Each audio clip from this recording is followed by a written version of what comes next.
I'm Lori Fogarty. I'm the director of the Oakland Museum of California, and so excited to welcome you to this first Donor Forum virtual donor event. And we're thrilled that you're joining us. And I'm here with Valerie Huaco, our Deputy Director and Chief Content Officer. And the way we're going to roll today is I'm going to give a little bit of an overview. I know many of you are eager to hear what's happening at the museum, so we'll give a little bit of a perspective on our current activities. And then I'll have the great pleasure of introducing you more to Valerie and having her share a little bit more about her experience and her work at the museum. And then she and I will engage in some conversation about actually what it means to be a museum in this moment and how we are in many ways reimagining the kind of work that we do. And at the end of all of that, we'll have plenty of time for Q&A for all of you. So that is how we will proceed. And I want to just begin with sharing a little bit about what's happening at the museum. As many of you know, and hopefully you've received our communications, the museum closed to the public on Thursday, March 12th. And it was a day that I think museums across the Bay Area were closing their doors in advance, actually, of the shelter-in-place ordinance. And we initially came up with an approach to staffing. We are experiencing significant loss, as most cultural organizations are. We anticipate a revenue shortfall of about $1.5 million between now and the end of June, largely in earned revenue, but are obviously closely monitoring our contributed revenue as well. So we knew we needed to take some immediate steps, and right away we began to reduce any direct expenses, non-personnel expenses. But we did know that with personnel costs being well over 60% of our budget, we were going to, at that point, we believed we were going to have to make some staff reductions. So we had come up with a staffing plan that we were very committed to rooting in our values of equity and community, and really sharing those reductions across the full staff rather than disproportionately impacting any one staff group. So we had planned on that and actually had shared that out with our donor community. But we were thrilled to receive one of the loans, the forgivable loans from the PPP program that I'm sure you've all read about and heard about, the Paycheck Protection Program. So our staff now, and here is our wonderful staff together for our 50th anniversary last fall. And all of our staff are working their regularly scheduled hours, and they're receiving their regular paychecks through June 10th. And at that point, we do plan to move toward our reduced hours, and we will then be looking at what we put in place for July 1st moving onward. We're doing, as many businesses and organizations are doing now, extensive scenario planning and looking to how we reimagine our work and how we look at what will clearly be reduced revenue in the coming year.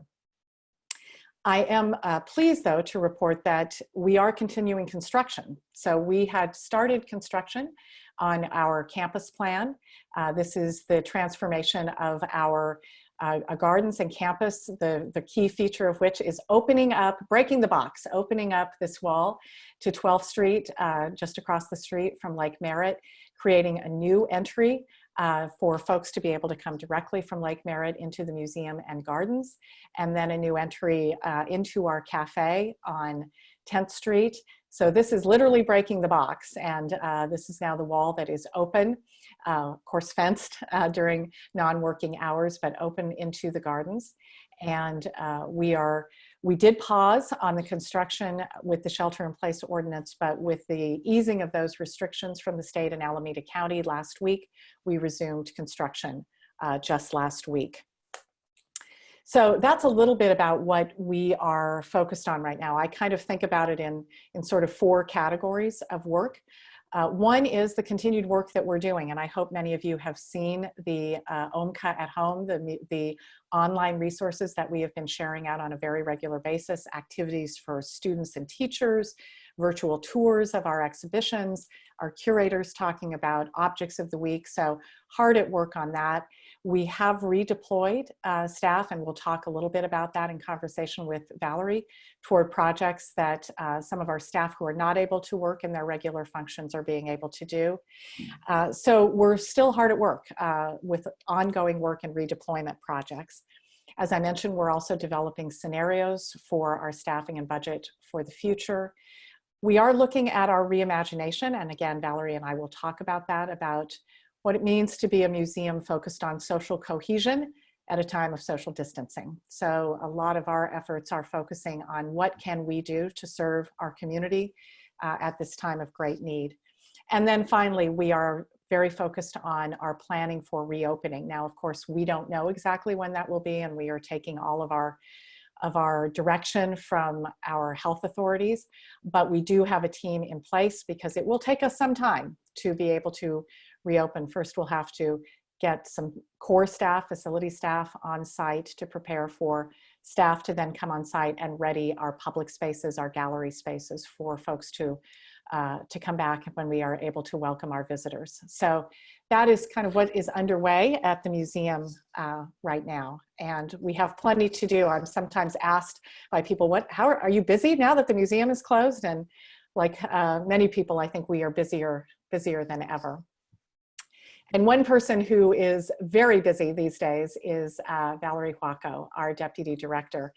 And it's now my pleasure to share a little bit about Valerie and her background in her work, and then for us to have a bit of a conversation so you get to know her a little bit better. And again, I wish we were doing this on site. Valerie is a treasure and has been at the Oakland Museum of California for several years, and I know you will delight in meeting her when you can in person. So first, let me just say a little bit about the position and the search process. So this Deputy Director and Chief Content Officer role is one of the executive team members that report to me. And this is the position that really oversees all of our content development, all of the aspects of collections and exhibitions and related areas. So it is a big job. I think it's at this point well over 50 people that are part of the center that Valerie oversees, the Center for Experience Development and Collections. This includes all of our curators and experience developers who are involved with exhibition development as well as collections oversight and acquisitions, our registrars and conservators who are charged in the collections area with care of our collection, our visitor evaluation area, and many of you know we have a very robust visitor evaluation effort, and our design department. So it is a big and wide-ranging job. And when our former Deputy Director, Kelly McKinley, left us in January to take on the position of near and dear to my heart of Executive Director of the Bay Area Discovery Museum, we did begin last fall a national search, and we had a great pool of candidates. And Valerie was one of those candidates. And just in the weeks before shelter in place and before our world turned upside down, we had undergone an extensive interview process of which Valerie was one of the 3 finalists. And we have been thrilled that she is the perfect person to join us at this time, not only because of her skills and expertise, but her deep knowledge of this institution and her commitment to our mission. So Valerie has been here. She may be a very familiar face to some of you. She has been on the staff. Actually, she worked as a conservator and worked on the reinstallation of our galleries from 2009 to 2011.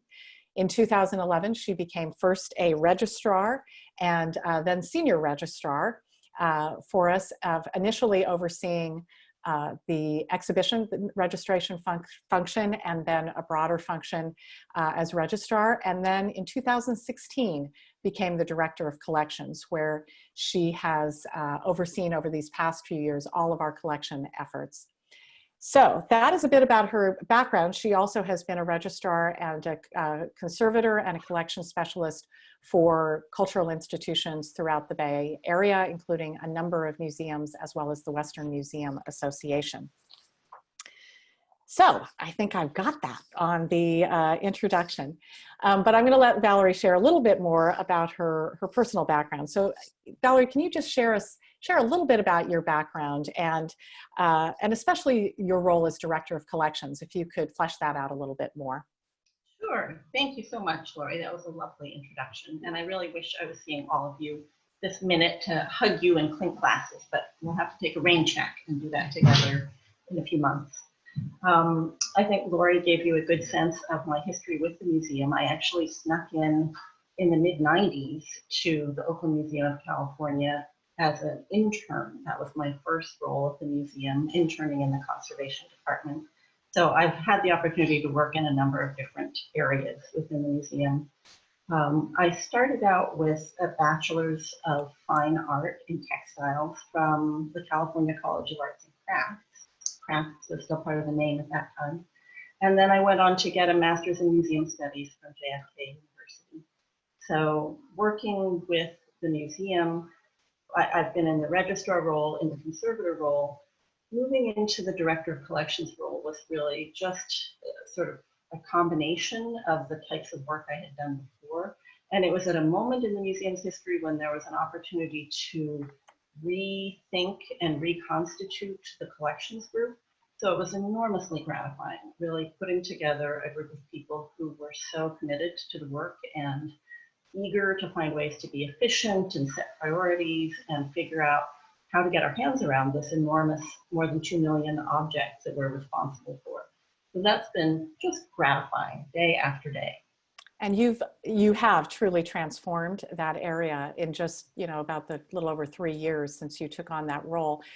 And this is even a bigger role. That was a big role, and this is an even bigger role. So talk to us about what compelled you to throw your hat into the ring and to decide to apply for the position, because it wasn't just a promotion. I didn't just say, oh, Kelly's out the door, here's Valerie. We did go through a full, yeah, you wish, right? Exactly. There were times I thought, really? No. You went through the full gauntlet. So what was it about this role that made you decide to throw your hat in the ring? It felt like an amazing opportunity to be at the center of this hub of creativity. Laura, you mentioned all the different roles that make up the Center for Experience Development and Collections. And it feels sometimes like this magical dinner party where we're all sitting around and bringing different expertise and ideas and creative inspirations together. So it's very rewarding to work with this group and to look at how we can organize and funnel all that creativity into something that really serves the museum, to sort of take the strategic step of wonderful creative ideas, but how does that work in a business context? How does that work for our visitors in Oakland right now? And then the frosting on the cake is really just getting to work with so many communities. With our exhibition model, we bring in people from throughout California, but especially throughout Oakland and the Bay Area, to teach us and to co-create and participate in the process of making exhibitions. So it's really a new experience with every exhibition to meet people and learn about what they can bring to the process. Yeah, absolutely. And I think in some ways the strong emphasis on community engagement, people might think that is kind of a new aspect of your work because you've been more behind the scenes in the collections area. But in fact, we've had deep community engagement work even within our collections activity. And I know one aspect of that that's really near and dear to your heart is our work with Native collections. So I wanted you to just share a little bit about what that has meant to you, I think both personally and professionally. That's been a very rewarding area for me. My heritage is with the Quechua people in Peru. And then I grew up in the Southwest in New Mexico. And so in different strands of my youth and growing up, I felt a really deep connection to Native communities. I've also worked on some Native reservations doing community work. So it's something that's really near and dear to me. And the work that we do at the museum, the Native American Graves Protection and Repatriation Act, is a law that requires museums to work with tribal entities to return material to them that they may have claim to. But the truth is it shows up very differently from different museums. And the Oakland Museum of California is renowned for the way that we bend over backwards to work with groups and to acknowledge that this is their patrimony, and That's right. we need to find a way to bring it back to them and give them access. So it's another community opportunity to really meet with people, talk to them about how these materials matter to them and what we can do to help them reconnect with those materials. Right. And here is an image of some of our native collections at our storage facility. And it really is an extraordinary collection. And I feel it's been a great privilege for us to work with some of the native tribes and cultural leaders on that repatriation. I'm excited to share, as part of our campus plan, one of the major projects has been to assess our outdoor sculpture collection, and think about a major reinstallation of our outdoor sculpture. And I'd love to have you talk a little bit about what that project has entailed, and if there's any of the sculpture that you're particularly excited about reintroducing in our new gardens and transformed campus. That's been a wonderful journey of discovery. The collection of outdoor sculpture that the museum holds was largely built up in the 1980s. And the museum participated in and then later hosted an exhibition, an invitational for outdoor sculpture. At that time, thinking about clarifying who owned things and what would happen to them after the exhibition was not top of mind. So, to say the least. So we had quite a journey researching and assessing the physical stability and looking to find out if artists were still alive, if owners were still alive, if we owned things.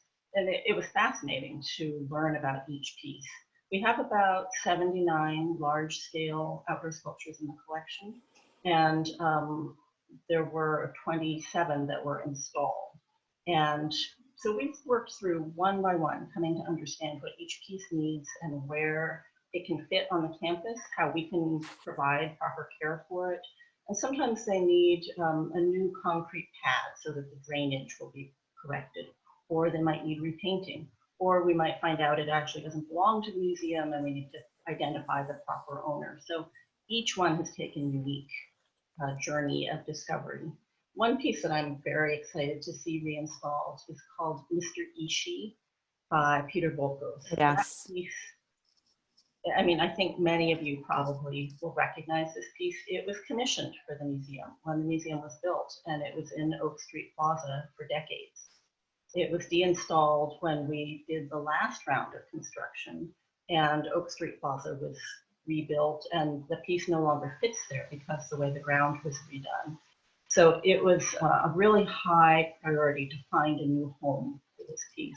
And we're planning to install it at the 12th Street entrance as an invitation, so that when you're over at the lake or you're driving on 12th Street, you can peek in those new open doorways and see that there's art inside, or something that may just be curious and enticing, and invite people to come in and see what we have to offer. Yeah, this is a particular favorite of mine. We've hated to not have it on view, and really excited to feature it at our new entry.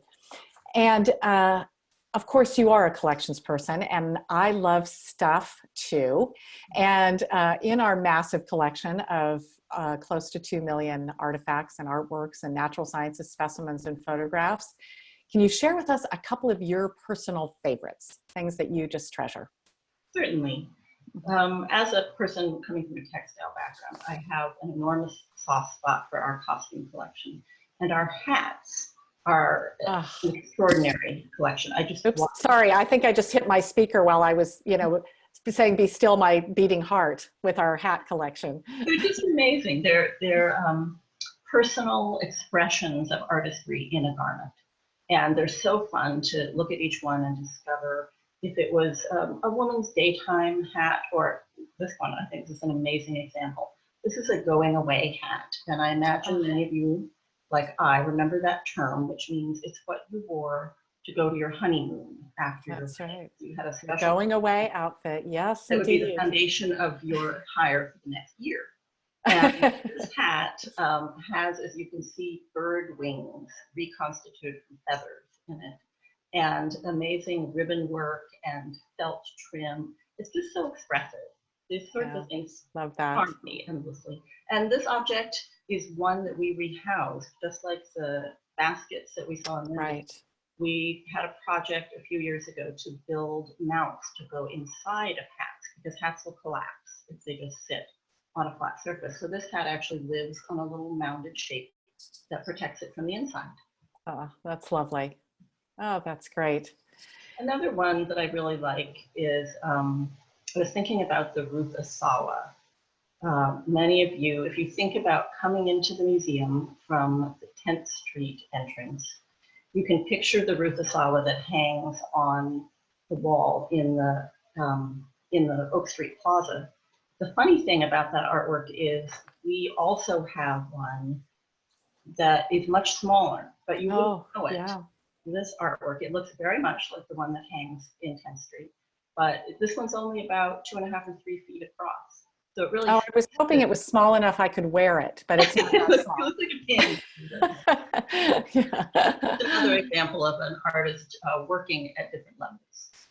This is lovely. Well, thank you. So as much as you and I would love to continue to contemplate wonderful artifacts, we are thrown into a very different moment right now. And I must say that, you know, we did announce Valerie's appointment at I think it was actually the very week that we had closed the museum. And right away, I think she's been called upon, as we all have, to think really differently about what it means to be a museum in this moment, how we meet the moment, and how we think about community need. And we began to do that right away. I mean, some of this is longer term thinking, and some of it, boy, did it feel imminent and urgent. And one of the things that happened was the galvanizing of our staff around donating what we all know now is called PPE. And I'd love to, you were a key part of that. So I'd love to have you share a little bit more about what that effort entailed. That was really a inspiring movement that sprung up from a number of different areas of the staff. I had been thinking about it, and I reached out, and several other people said, yes, we need to do something about this. And it was sort of a virtual treasure hunt, because at that point we couldn't go to the museum to figure out exactly what we held, but many people had visual memory of where we had gloves or where we had masks throughout our regular campus, our conservation building, our facilities, our collection facility offsite. So we put together a document and started calculating, well, how many boxes do you think are in the green cabinet? And what about under that desk? So we ultimately were able to donate 4,500 nitrile gloves and 170 N95 masks to medical personnel. And this is something that the staff felt very deeply about. So it was gratifying to be able to put this together and deliver it to people who need it. That's terrific. And I do want to say, just to remind you all on the call, if you do have questions, we will be taking questions. So feel free to add those into the Q&A. And as we're kind of pivoting from the introduction of Valerie to more of the discussion of where the museum is at this moment, we really want to encourage folks to send in your questions. So that was a really urgent need in one way, but another urgent need is we do have that iceberg of our collection cataloging effort with 2 million objects. It is like painting the Golden Gate Bridge. It is never done to be cataloging the collection, and with some folks who did have some time because they couldn't perform their traditional regular job functions, you put them to work. So tell us about that project of online cataloging. Well, this is something that was sort of fortuitous, that we had anticipated the need to catalog photographic objects. And the day of the shutdown, I started talking to one of the registrars and saying, what do we need? How can we set this up? And she said, I have a plan. So we immediately started putting together a way to do this. We have the Oakland Tribune's photo war came to the museum. And that was 1.7, our entire photographic collection is 1.7 million objects. And a huge portion of that is the Oakland Tribune wall. And most of that is not cataloged. So this is one of the images from Fairyland. I love this. I love this too. So what we've done is we've been able to deploy museum staff to write catalog descriptions with dates and locations so that people will be able to find these things. The way they existed, there was no way of tracking them or locating them for curatorial or research purposes. So what is that? Isn't that great? That's Kei Sekamaki in her studio. Oh my gosh, wow, yes. Weaving. So Oh. these are sort of the amazing things that turn up in our photography collection. So, and the good thing is if we're cataloging, somebody like you who loves textiles can actually do a little research to find out what photos we have in our collection that relate to textiles, right? Exactly. So we've already completed 4,500 new records Wow. since we've been in the shutdown, and we've got another Oh, 3,000. look at that one. This is the Oaks baseball team, also from the Yeah. tribute collection. Looks Yeah. like a happy day there. Yeah, just a little rubbing it in for those of us who are baseball fans that we're not being able to watch baseball right now. No, this is great that we've been able to deploy our staff in that way, in that very much needed way. Now we're starting to think a little bit, beyond just what has been happening in these last few weeks, and we are beginning to reimagine what the museum will be moving forward. And as we've said many times, the museum that we left on March 12th is not going to be the same museum that we come back to whenever it is that we are able to reopen. But we also have some amazing assets, and that's something we've been thinking a lot about our incredible campus, our large outdoor space, our large gallery space, the expertise that we have in art and history and natural sciences, our amazing collections that you've just talked about. So we have a lot of assets that we can leverage. And so we are putting together teams across the museum to think very creatively about how do we meet this moment. And one of those teams that you're leading is actually, we call the Meet the Moment innovation team. And if you could just share a little bit about the kinds of work that you and your team are thinking about as we consider what does it mean to tell the story and make sense of this crazy time. It's really grounding when we start to look at our collections and think about the history in art and science, how that there have been crises and disasters and pandemics before this. So it's helpful to get context. And the curators right away have been pulling up stories about how humans have responded in the past, how people responded after the 1906 earthquake, things like the Arthur and Lucia Matthews collection that we have, their magazine that was instituted to help people think about how artists lead the rebuilding of San Francisco.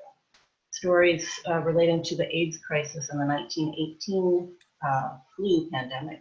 We have a lot of material on that will help us look and talk about how do we pull together as a society? What have we done to rebuild and recover from disasters? And we're also looking at what we can collect in this moment. There's amazing photography, I'm sure you've seen, of empty spaces, of strangely transformed nature and architecture that we would never see in this way otherwise. Also, we're trying to be really cognizant of how we're going to collect the stories of people on the margins, because one of the things that the museum excels at is the untold stories. That's right. And everything from postal workers to farm workers to the signs you find in grocery stores or on buses and things as you move around town. So we're looking at contextual objects and stories from today that we're going to want to keep in the collection to talk about this experience. Yeah, and I even think about the stories that we have existing in our galleries and how we lift these up. I mean, we're obviously hearing about increased attacks on Asian Americans at this time, and I think of the Japanese American incarceration section sent away in our history gallery. As you said, the Matthews collection, I mean, literally artists helping to reimagine and inspire the rebuilding of San Francisco after the 1906 earthquake. When I think about all that we have and all we can do to really help people make sense, take solace, experience healing, I feel even more motivated to do the work that we're doing. So thank you for that. So Laura, you're also leading one of the innovation teams, and I think that's going to be interesting to see how that intersects with this Meeting the Moment team. You're working on the collaboration and community response.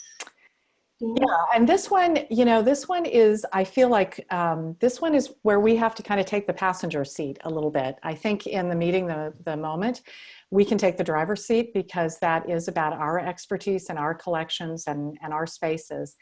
And the community response, where we're going to start with that, is actually trying to reach out to the community and understand what the needs are right now, and reach out to our community partners, reach out to the other organizations we work with, schools included, and really understand what people are facing. Now, obviously, we're not health providers and we're not a social service agency, but I think with our facility, our collections, our resources, our expertise, we will hear about resources that are needed that we can help provide that we may not even have imagined. So our work will really start with that kind of canvassing around need. And when I think about community response, I think about our immediate neighborhood. Well, I actually start with our employees and our members and our donors and our docents and our women's board members, our own museum family, and how can we support those communities right now. And I know there are many volunteers on this call who are docents, who are women's board. Thank you, thank you. We will be working with you all on this effort as well. I think about our immediate neighbors. Obviously the museum is in one of our more diverse economically as well as culturally and ethnically areas of Oakland. And I think about some of the neighbors that we see every week at Friday night, and think about how we can come back and serve their needs. But I also think about the regional community and the national community. And one thing that has struck me so profoundly during this time is the creation and amplification of networks that either didn't exist before or had lain dormant. And I'm thinking, I am on calls weekly with our close anchor institution leaders from the Oakland Zoo, and love that picture of Children's Fairyland and Chabot Space and Science Center, the East Bay arts community and cultural community, and I include the science organizations there too, is like the Zoo and Lawrence Hall of Science and Chabot, are coming together to galvanize in ways that we never have before. And even the national museum community, and how we can play a leadership role. We are looked to as one of the leaders across the country in so many ways. And I think community response will cast a far net as part of that effort as well. So yes, I think our teams will be intersecting a lot. We also have a team working on technology and digital engagement, as we've talked about, looking more and more to how we engage our audiences during this time online. And then of course we have a team that's working on reopening and safety, as we talked about. And I think we are going to wrap up in just a minute, but I do want to say that another effort that we've been involved with, and Valerie and her team leading this too, is actually rethinking our exhibitions that were already in development. We had planned to open an exhibition called Hella Feminist in April. We have postponed that until next spring because we didn't want to create this kind of ripple effect of postponing all of our exhibitions. So we kind of took one and moved it significantly. But the next exhibition that we will open is on Edith Heath. And there are so many resonant themes in that exhibition, really around endurance and around what it means to create a comfortable space at home. Here's a little bit of that teaser of the Edith Heath, A Life in Clay exhibition coming up. We're having to do a lot of rethinking about interactives and touchables and hands-on spaces in that exhibition, as well as the other upcoming exhibitions. So we are committed to continuing to share this kind of behind the scenes work that we are doing at the museum, as well as how we are responding to this moment. So I won't go into the Heath exhibition right now because we will save that for a next conversation that we have with you all, members of the Donor Forum and our supporters. So I thank you, Valerie. That was great. Thank you, Laurie. It's great to chat with you. And I think now we're going to open it up to any questions that have come in through the Q&A box and that our staff have been fielding. And we've got one. So Lori, this one's for me. As you were talking to other museum directors, what do you think the impact of the current health crisis will be on the museum field as a whole? Well, I'm afraid to say I think it's going to be really, really difficult. I was on a call with directors of art museums throughout the West Coast, from Anchorage to San Diego today, and everyone is looking at fairly significant reductions. I think the only museums that have a little bit of a buffer from a real onslaught are museums that have huge endowments, and even those are impacted, or are very, where earned revenue, ticket sales, fees of various kinds are only a small portion of their revenue. But I think people may have seen that even the mighty Museum of Modern Art in New York last week announced very significant staff layoffs, as did the Natural History Museum in New York. And so we're all grappling with this. And I think it is a fairly devastating impact. Now, I will say that I think the museum community has some advantages. Where I'm particularly concerned is our friends and colleagues in the performing arts world, because the data that has been gathered nationally, there's been quite a bit of visitor evaluation about what kinds of cultural institutions folks are most likely to be willing to come back to. And of course, outdoor facilities, things like zoos and botanical gardens, people are much more open to. I think museums that are not primarily focused on hands-on activities, and we certainly have that capacity to ensure social distancing and to have, you know, a lot of space and to ensure capacity control, are second in line in people's minds about being willing to come back. And theater spaces, confined spaces, are really last. So I think we're heading into a tough time. And I think the museums that will really be able to survive and thrive are ones that have many of the ingredients that we have: a terrific board of trustees, a dedicated staff, diversified revenue sources, and the imagination to not just try to pretend like we're going to open our doors and it's going to be business as usual, but the ones who are ready to pivot and be as innovative as possible. But I think we're in for a tough row to hoe here. We're also very fortunate to have the campus we do with Yes. art history, natural science, and then the gardens that we're already in construction. That's going to be a great offering to really engage outdoors. That's right. That's right. So the second question is, has the museum received federal stimulus funds? And if so, how are they being used? So we did receive a PPP, Paycheck Protection Program grant, that is allowing us to fully keep our staff on payroll until June 10th. And we made that decision, one, because it's a fully forgivable loan if it is used for paycheck protection. Try to say that 3 times, but it is, one, it really provided a buffer for our staff. And as we've talked about, we were able to redeploy them.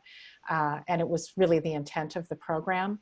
So that was the first stimulus funding we received.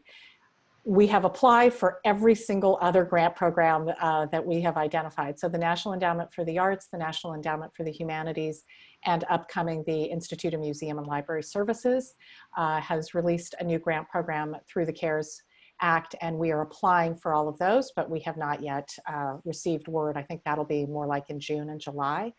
And they're fairly flexible. They can be used for operating support, so we will certainly be using them to retain staff and operating support. But one that was just submitted yesterday that Valerie took a big part of the lead on is actually converting and making the changes necessary within our core art and history galleries to make the touchable spaces, the seating areas, either mitigated or removed in some way that are touchable and high touch spaces, to think about signage and other kinds of precautions, gallery cleaning and hygiene, and all of the staff that's involved with those efforts as well. We jumped in right away on that, knowing that that's one of our signature experiences, is to have the interactives in the galleries, and came up with a list of 178 interactives just in the art, history, and natural science areas. So we're doing a lot of thinking about how to re-envision those experiences. Yeah. So the question for both of us, do you have ideas about how to use our outside spaces as exhibit spaces? Oh, we have ideas. So we had a team that was already working on what we call garden interpretation. So with the reopening of the gardens, how we interpret those spaces, the outdoor sculpture that Valerie mentioned, but also some additional interpretation of our planting scheme that's being designed by Walter Hood to reflect California's biodiversity, some vistas, terraces that we can kind of signal the connection of the museum to the surrounding community. But now we're hearing from our curators about wonderful new ideas to tie into extending the gallery experience into the gardens. I will also say, and then I'll turn it over to you, Valerie, too, thinking about it as program space. And this is where it may not just be our own content. Again, I'm very conscious of the performing arts organizations that may not be able to access their indoor spaces. And why not? Let's have the Oakland Symphony perform out on a terrace. Let's have the Oakland Ballet. As they did a wonderful video in response to our call for dance videos for the Cupid Shuffle from Friday night. So I think this will be an area for both meeting the moment and for community response for our teams working to consider those questions. It's something the Meeting the Moment team is very interested in. Because we're all aware that people are feeling more comfortable in outdoor spaces, and whether we do artist commissions or installations or have a different type of interactivity opportunity outdoors, I expect to be seeing all of you outdoors. That's right. That's right. And at this point, of course, we don't have a real firm commitment or time frame on what the timeline of our construction project will be. We did, as I say, resume last week. We have not heard from our contractors yet that they expect any additional delay beyond the couple of months when we were on pause. You know, we just didn't know if there would be supply chain impacts or there would be labor impacts from subcontractors being off the job for a couple of months. So we're hopeful and certainly would love by next spring, at least when the weather is good again, that we'll be able to fully utilize the gardens. Fingers crossed. So other questions? Oh, this is a softball one. How can donors help the museum help the community? And I'm hoping that really truly came from one of our donor community and not from our development staff. But first of all, first and foremost, maintaining your support of the donor forum, your unrestricted operating support of the museum is the most urgent need that we have right now. And you'll hear that from every organization, and the national funding community is trying to respond to that as well, even releasing some of the restrictions on grant funds. So that is the most important way. And what we will be doing in the coming weeks and months is letting you know more specifically how we are responding to community need, how we are doing the kinds of projects that Valerie was mentioning that really truly respond to meeting this moment. And so we will continue to share that with you. But honestly, maintaining your annual operating support, your donor forum membership or your membership is the most essential support you can provide to us right now. So thank you. Whoever asked that question, we appreciate that. Any other questions? All right. What plans are being given to how the museum will capture this moment in time for future museum audiences, reflecting on how Oakland and California have survived this pandemic? Do you want to take a first crack at that? So I mentioned that we're putting a lot of thought into how we're going to collect at this time. We're also looking at documenting our own process, because it's quite a revolution in the sense of literally turning where we stand to shift the way that we create exhibitions so that they won't have touch interactives.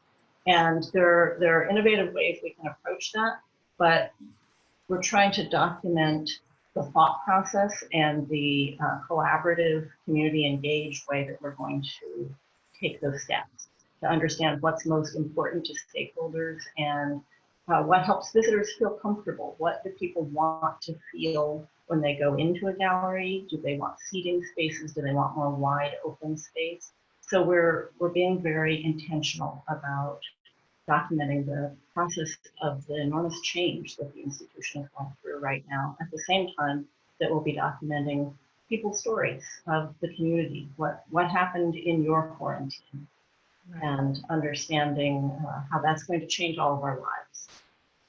I will just say too, when this all began, I started what I kind of call a leadership journal, which is documenting what it means to be a leader of an institution at this point. And I've been, a director for a long time and in institutions for a long time, and I've been through some pretty dramatic transformations and moments, and kind of wished in hindsight, that I would have done a better job of documenting that. So I have taken a crack at doing that. And one of my early entries was actually shared on our OMCA at Home website and e-newsletter that you all hopefully receive as a blog. And I'm committed to continuing to do that, because every day I am learning something as a leader about what it means to navigate, to use the phrase that has been only too used in the last few weeks, to navigate these uncertain times. So a lot of documentation happening, and I hope some important collecting of what this moment means. Other questions?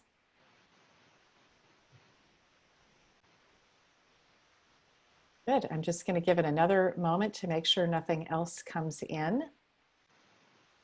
Okay. A lot of attention is going now to open restaurants, but not food trucks.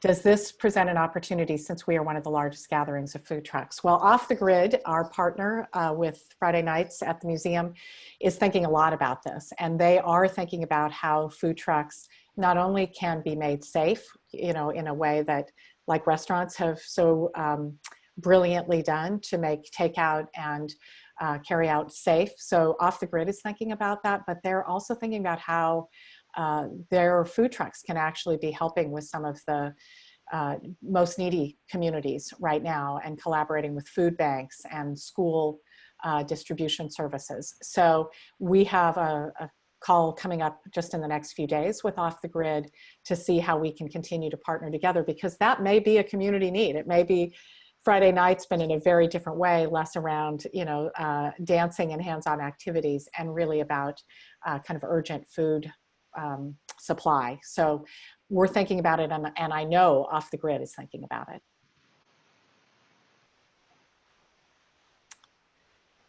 Any other questions? All right. Well, I just want to, we'll do one more question here. How do you balance the cost of addressing the present need for social distancing, that with the likelihood that with 18 months, we hope, there will be a vaccine? So perhaps then we can back off from the accommodations now being planned. Well, I think we're thinking about these accommodations being temporary, and it's that careful balance, because as Valerie said, what we're known for and what people love is the interactivity and the human connection and the hands-on kind of sort of experience that we can do live. And I think, I do think that this physical distancing will back off. I do think the kind of investment we're seeing and how people are changing and accommodating digital engagement, online connection, hopefully we're not going to be in Zoom calls all day, but I think that's going to be there to stay. And so the thought we're giving to what does a meaningful, personal, accessible, relevant experience that we know how to do on site, how does that translate online? But I think the experiences that we're trying to put in place in the gallery are ones that we can unravel or can shift again when we're able to allow people to truly be together again. I really think this is going to be one of those innovation moments. It's like the going to the moon, all the new materials that were created for that and became part of society. We're creating new ways of doing things, and some of them I'm sure we'll retain, and others will go back to the part we missed. That's right. So with that, it is 5 of 5, and we appreciate so many of you. I can see the participant number, and most of you by far, almost all of you stayed with us through this process. I want to tell you thank you. Thank you for your support. We have foundation and corporate and individual donors. As I said, we have volunteers and docents and women's board members. Thank you for all being part of this with us, and cutting Valerie and me some slack as we're experimenting with this. And we are committed to continuing to do this. And we will be sending you information about further conversations we will have in the coming weeks and months. So Valerie, again, thank you. Thank you, Lori. I'll do the virtual shaking of hands between screens. Thank you. And thanks to our team who pulled this all together, and thanks to you all. Please be well, stay safe and healthy, and we are so grateful for your support. Very grateful. Thank you. Thank you.